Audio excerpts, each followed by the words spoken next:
बंधुक मुनरे झांपी नहीं गले 8,30,000 टंका 3 राउंड ब्लांक फायरिंग करी आज संध्यारे बाणपुर थाना 16 नंबर जातीय राजपथ बाणपुर ओवरब्रिज निकट में लुटपाट होईछि। कार को अटकाई 3 जन दुर्बृत्त एक पल्सर रे आसी बंधुक देखाई झांपी नहीं 8,90,030 टंका।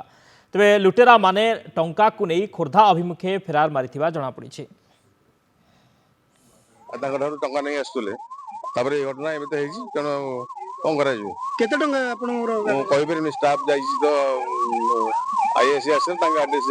बालुगारू बाणपुर कलेक्शन सारी एनएच बाईपास गोटला बेलू 3 जन बाइक आसिले बाइक आसी आम काच ग्लास को अटाक कले आम मोबाइल पैसा नहीं